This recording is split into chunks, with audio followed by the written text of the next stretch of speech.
Anna Merlan joins me, and I can't believe it's the first time. It's one of those things where you're like, I can't believe I'm just discovering this person's work when this is kind of what I do for a living. It's my fault. You've been out there working for a long time. I'm super excited to get you on the show. Thanks for joining me. Thank you for having me. So lots to talk about with you on today's show. I originally obviously reached out to you because I wanted to find someone to talk to about Tim Ballard's work and this movie, Sound of Freedom. But then I realized you've been covering kind of this beat for a long time. You even wrote a book on the issue titled Republic of Lies. So tell me a little bit about your background and your work for listeners who aren't familiar with it. Now we'll all become fans and supporters of yours. Or become someone else who yells at me on Twitter, which Not is this audience. Completely fine. Whatever. So I have been a journalist for, at this point, I think about 15 years, and have been covering the anti-vaccine movement with a special focus for like 10 years, roughly. And so my kind of beat is that I write features, I write long stories, but I started focusing really heavily on conspiracy culture in 2016. At the beginning of 2016, I went on this cruise for conspiracy theorists that was supposed to be like a light, kind of fun piece for Jezebel, where I worked at the time. And just to be clear, you went on a cruise that was for conspiracy theorists, but you were there as a journalist. Were you openly saying you're a journalist, or were you? Oh yeah. No, it's very for lots of reasons that we could get into. It's very rare for journalists to go undercover anymore, and the sort of ethics around that have shifted. So no, I personally wouldn't do that unless it was absolutely necessary. No, there were 3 journalists on the boat. Me, a woman named Bronwyn Dickey, who is writing for Popular Mechanics, and our friend Colin, who is a blogger who was there for his wife's website. He's a blogger and a lawyer and a law professor, and then a photographer named Dina Litovsky, who was there with Bronwyn. And we have all become really good friends because it was it was really stressful. It was one of those things that I just did not go into it totally prepared. And kind of the things that I learned on the cruise and the dynamics that I saw completely changed the focus of my work. And I started focusing really heavily on conspiracy culture, how it causes people to make decisions, how we choose who to trust, the sort of financial elements of this world, because there were several financial experts, self-styled, on the boat, 2 of whom were arrested getting off the boat, and then the 3rd of whom was arrested later. So they all ended up going to prison for the financial advice that they were offering, because they were, it turns out, what is called redemption theorists, which is a kind of branch of sovereign citizenry that focuses on their very unique understanding of the tax code. So yeah, basically since 2016, my sort of primary focus has been on kind of conspiracy culture, which obviously now is a pretty crowded beat. That's, that's not as maybe unusual as it was, 10 years ago. So it's been an interesting few years, especially with COVID. Is it easy for you to evaluate how that the conspiracy movements, conspiracy theories, conspiracy culture has waxed or waned, has grown or lessened? I mean, it would seem obvious that it's only gotten far worse and more, I would say, radical. Hard to believe conspiracies have become more believable as a result of the way you can spread a lie.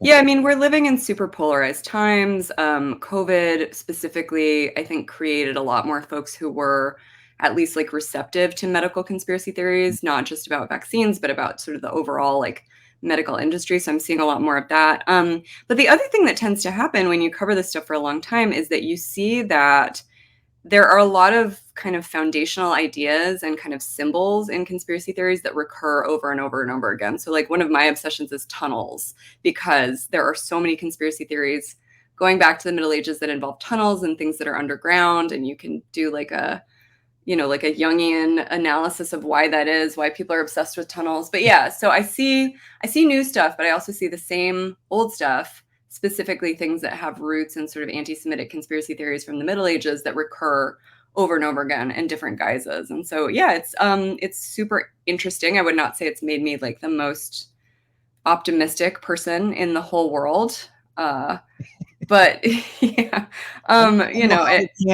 I can't imagine how it affects your judgment of things and people and the future when Mm, you're surrounded by it and covering it, I should say, with the yeah. granularity that you are. I don't know what kind of fortitude you would have to be resilient enough not to be affected by it. Well, I don't know. I don't know how resilient I am. I don't know how resilient any journalist is after this period of time. But I will say that, like, everyone I know who manages to work in journalism for a long time and not burn out, it's because they have hobbies outside of journalism. They have like a happy home life. They have like something else going on. They play in like the media softball league or whatever. So, like if I talk to young journalists who are really beginning to be super traumatized, like I do tell them to quite literally like go outside and do something that involves touching grass. So, yeah, there are ways to not be driven crazy. Yep, that's exactly how I feel. I Yeah. guess I'm a journalist. I've been called a journalist by some journalists, but I don't do the kind of journalism that you do, Mhm. and I don't like stolen valor. But I interview the smartest journalists in the world and have for a long time. And I guess the point is, I know all the bad things happening all the time, Yeah, and so you got to find balance. So do you people who do. listen to this show or other media outlets. You got to find your appetite to maintain your sanity and some sense of joy. So let's get to some of the things that you've covered, because I do, before I get to Tim Ballard's Sound of Freedom, I realize, and I don't know as much about your coverage of Sandy Hook and Alex Jones. You had a great Mhm. op-ed that you wrote for the New York Times at one point. You talked about it, I think, in your book. Alex Yeah. Jones picked on the wrong people is the title the New York Times gave this piece. Mhm. But I feel like to me, that's the most outrageous of all of the things that we've seen. And maybe you can think of something more. But the way that Alex Jones certainly profited off the lies, the destruction of children who died. What Mm. could be worse? Nothing can be worse than losing your child. But one thing that can make it worse is someone telling you that you didn't lose your child. What did we learn about him and what happens when you traffic the way he does at the level he does? Right. So the first thing is that unfortunately, every mass casualty event now that generates a lot of coverage, especially if it happens in the US, is subject to conspiracy theories that it didn't really happen, that the people involved didn't really die, right?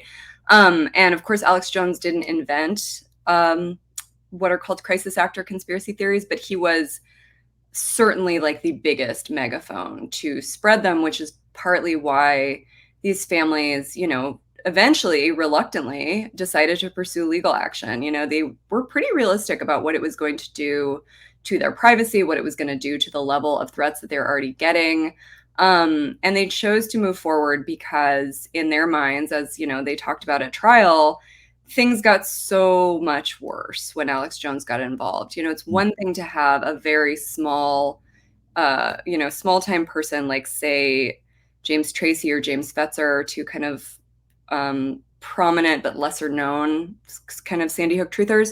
It's one thing to have them involved, but it's another thing to have Alex Jones at the height of his reach talking about you, because in the period of time that he was doing the Sandy Hook stuff, this was when his audience was at its biggest. He was not deplatformed yet. He was making the most money I think he's arguably ever made.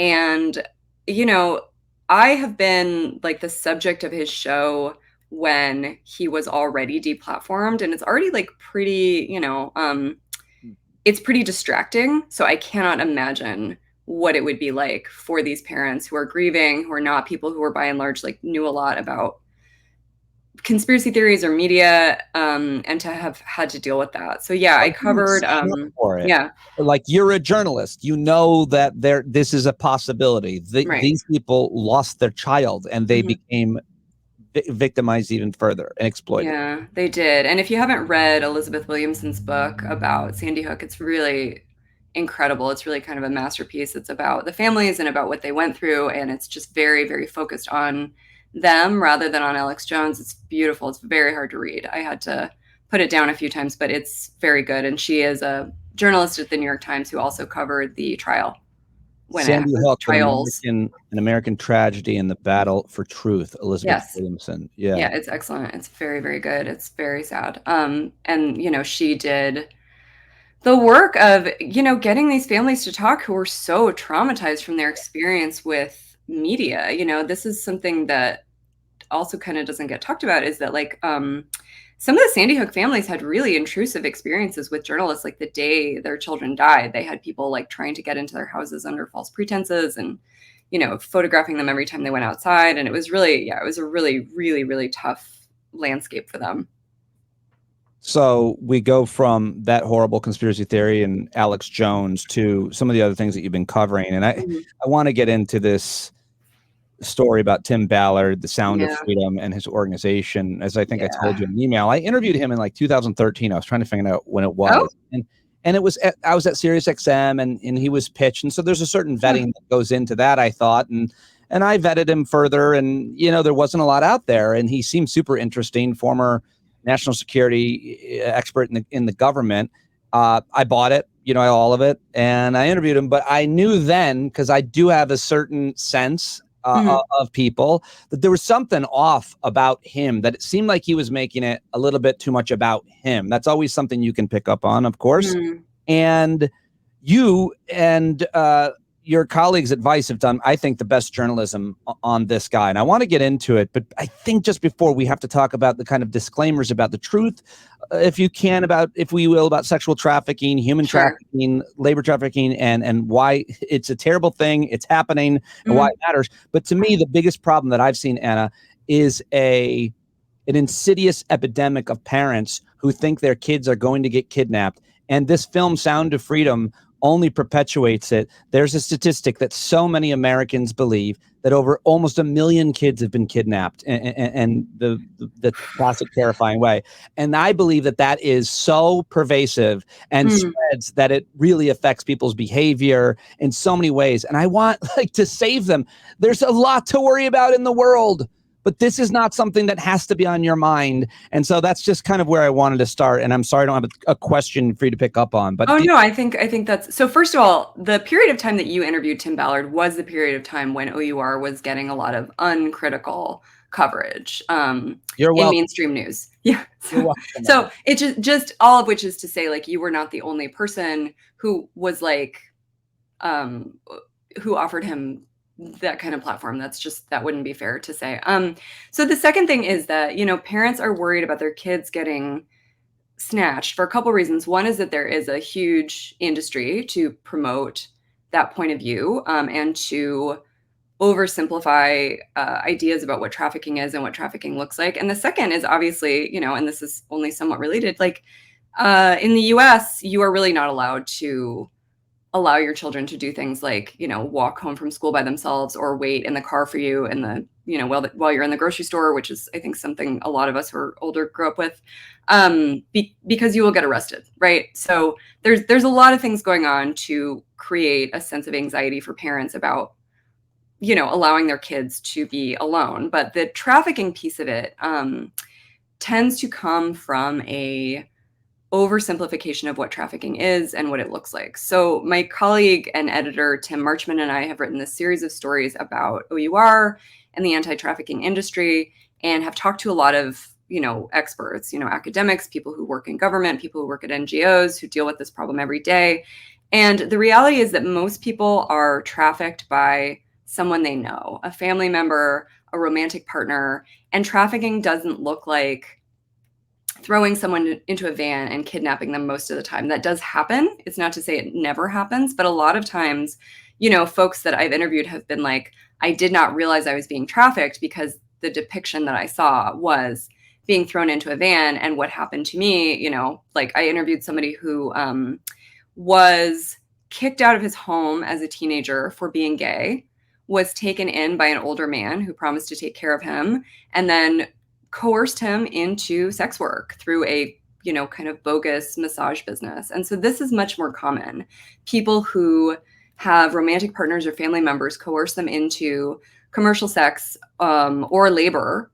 This is another thing that doesn't get talked about very much in the US, but labor trafficking is a huge issue, by things like emotional or physical coercion, maintaining hold of their documents. Like, there are all these ways that people are forced into trafficking situations that do not look like what experts we talk to always call the Taken scenario, the getting thrown into a van. And so Taken specifically really created people's sense of what they think trafficking looks like. Yeah, it's a weird thing too, because if you give the benefit of the doubt to the filmmakers, to Liam Neeson and everything of those movies, they could be like, "This is a movie. It's Right. just a movie. This isn't happening. There's not rich white girls being snatched by Saudi princesses and traffic. Like, it's a movie." But I'm sad to hear you say that, but also it seems pretty obvious that people actually bought that.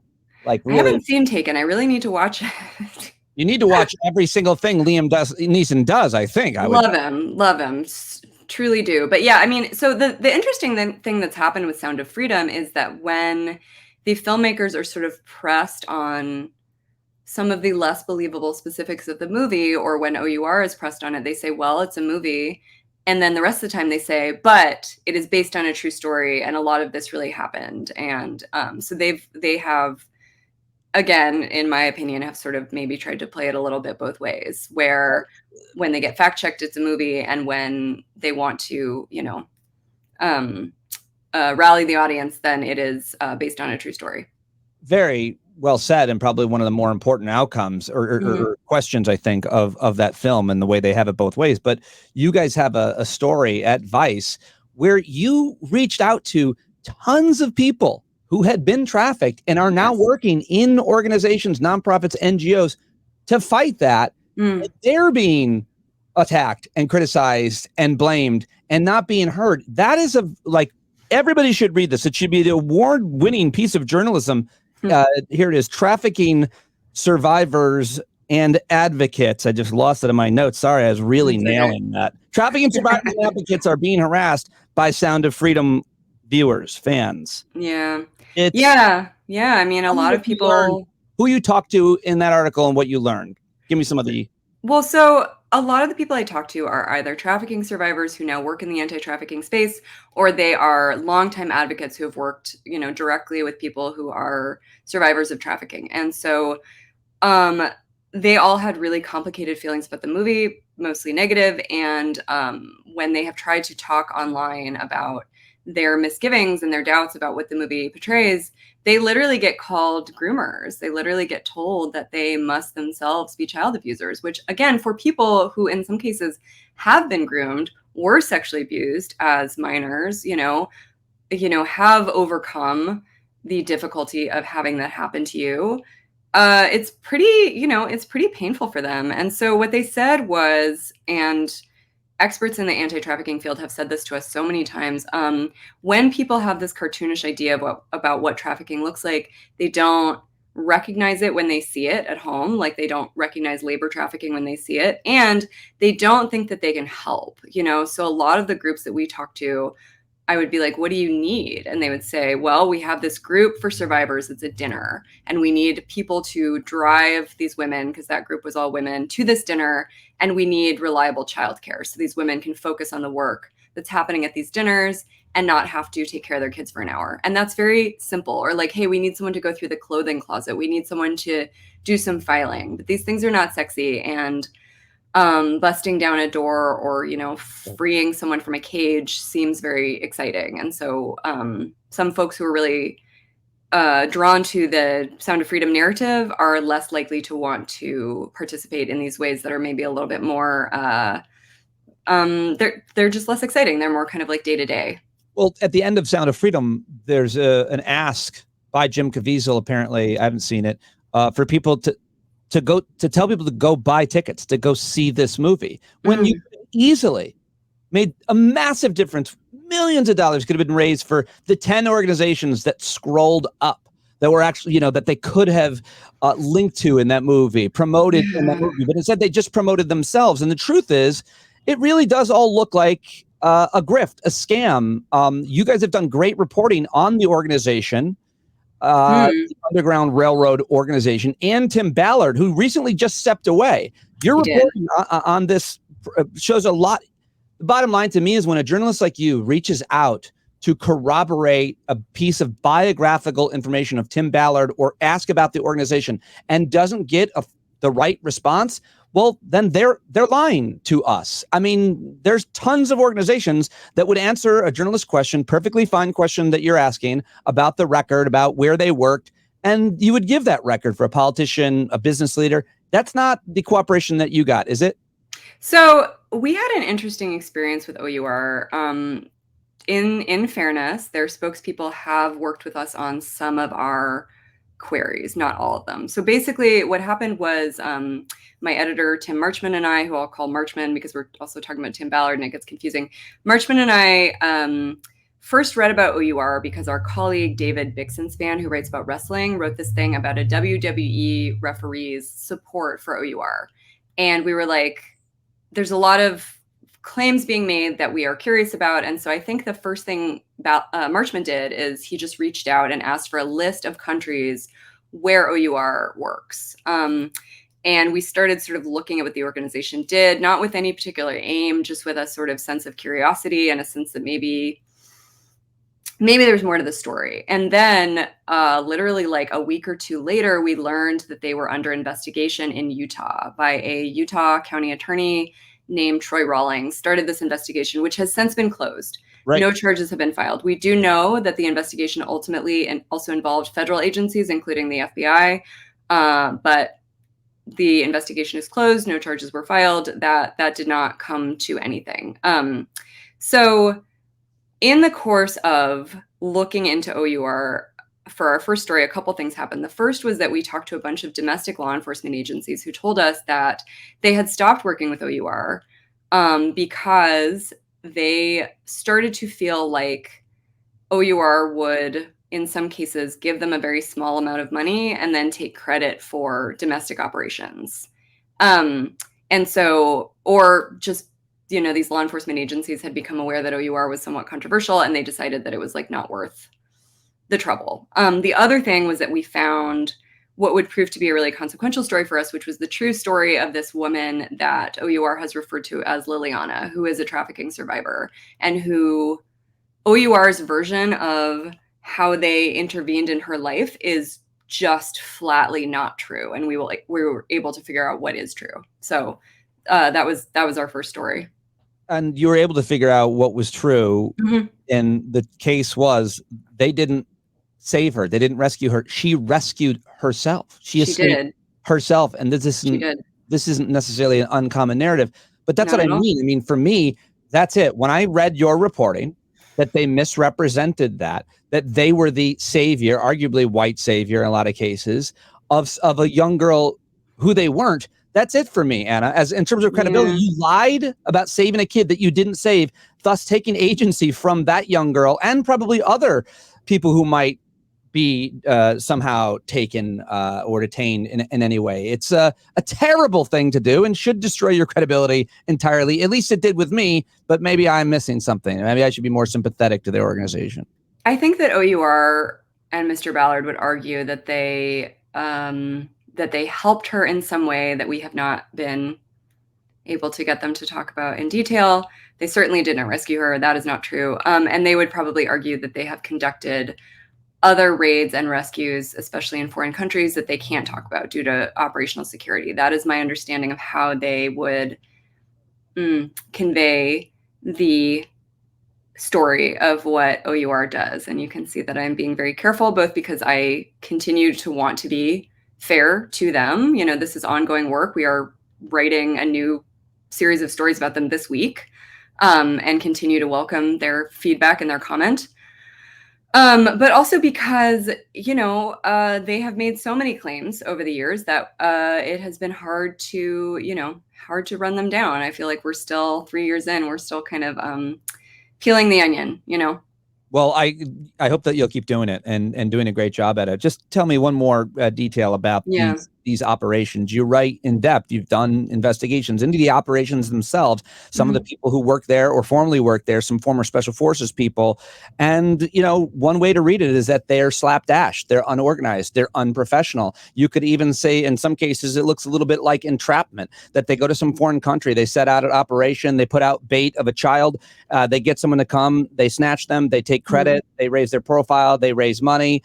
I know I'm simplifying your reporting, and so pick any part of that you want to look at, because you write in detail about it in several articles, you and your colleagues. Right. So people who previously worked with OUR who are ex-military raised concerns to us about what they saw as sort of like incomplete kind of intelligence gathering before they would do these missions. They viewed it as just sort of not up to the standards that they had. Like a really kind of basic example is one person said to us, like, they wanted to do this operation to, supposedly rescue these kids that they believed were being held, and they didn't know where the closest hospital was, which, like, for people who were ex-military is just unacceptable. So a bunch of people we spoke to were folks who had some connection with the Mormon community, because Mr. Ballard is a devout Mormon, and a lot of people involved in the world of OUR are also LDS.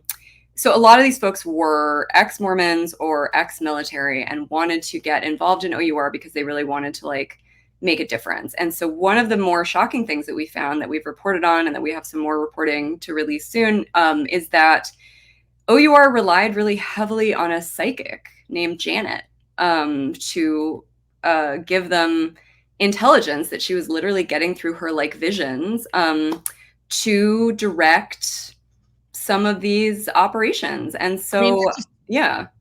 Imagine any kind of United States government, special forces, or military operation regarding an intelligence gained from a psychic, then thus putting people in harm's way based on that. It's not only irresponsible, but it should be illegal, at least for a government organization. If these guys want to go do it, I guess they can. But I mean, OUR defended the practice to us when we asked them about it. I think we published this story 2 years ago and said, well, police use psychics all the time, which is just not true. And even if it was true, it wouldn't make it a good idea. So we've found a lot of stuff like this where there is what people involved in the organization felt was like an insufficient amount of sort of preparation. Experts also raised a much more sensitive question to us that I want to be careful about how I phrase, but several of them said that they were afraid that OUR and other similar organizations that do what's called the raid and rescue model could be inadvertently creating demand. Because one thing that we saw with OUR and with other similar organizations is an operation would look like going to a foreign country, let's say Mexico, and going to a club or a bar where they believed commercial sex work to be happening and asking for young women and then saying, no, I want them younger than that. I want them younger. And so what would happen often, according to people we spoke to, is that the supposed trafficker or pimp would say, well, I don't have that, but maybe I can get it for you, which would mean then that you're not finding women or girls or children who are already being trafficked. You are potentially creating demand for people who previously were not involved in commercial sex work to be coerced into that. So that was a concern that many people raised to us. And it is actually something that you see in Sound of Freedom. You see a pimp trafficker figure sort of being like, well, I can't get that many underage girls, but if you wait, maybe I can get you some more. So this was something that concerned a lot of people that we talked to about this. And it's not sort of considered a best practice. And it's one reason why a bunch of sort of raid and rescue type organizations don't do that anymore. Like, it's fallen out of fashion for a reason. For good reason, it would seem. And Tim Ballard is officially out of the organization, which raises a lot of questions. That he is out of two organizations. He's out of OUR and he's out of the Nazarene Fund, which is founded by Glenn Beck to help persecuted Christians, he says, and where Ballard was the CEO. So yes, he was. He departed both organizations. We know from our reporting that there was an internal investigation that led to him leaving, and we hope very much that we can tell you more about that soon. We're working on that. Yeah, you don't have any concrete facts on why he's left or been pushed out of either organization. Is that right so far? Gosh, what can I say about that? What I can say is that we are hoping to get more on that would allow us to report some of what we already know. And so if anybody's listening to this who has not been, returning my calls, you really should. And I would love it if you did. Well, I'll always return your calls. I'm so happy that you're doing the work you are. And you've just shown throughout this interview why you're a professional journalist, because you're not going to say necessarily what I want to hear. You're not going to the point of view of the people that you're covering. No, I mean, that's why I wanted to talk to you. I knew that you were Very professional and credible, and Appreciate shows it. the Thank work. you. People should go read all of your work along with Tim Marchman, your colleague there and Mhm. editor, as well as your book, which I'll get and read and hopefully talk to you soon. But man, you are the reason to support journalism and even advice specifically. Oh boy, yeah. I didn't Vice mean is advice. I just meant advice specifically. Sorry. Vice has had a very interesting year, as anybody can tell you Yeah, who I reads won't the ask you to news. comment on that on the record, but Oh, yeah. Well, we're no longer we were bought out of bankruptcy by some, weird agglomeration of people. So, maybe by the time this airs, my desk will have been replaced with another taxidermy bear or like a huge pallet of our well, terrible beer that we apparently sell. But for now, I'm working at Vice and I'm enjoying it very much. And I'm grateful to be able to do the work that I do. if that's the case ever, then I will do whatever I can to make sure that you get funded independently, because there's not a lot of people who are as good as you are doing what you're doing. And it's so vitally important. And every major news organization should have several reporters like you on the beat. So thank you very much for talking to me, Anna. And let's do it Thank again you. soon. Yeah, I really appreciate it. Thank you so much.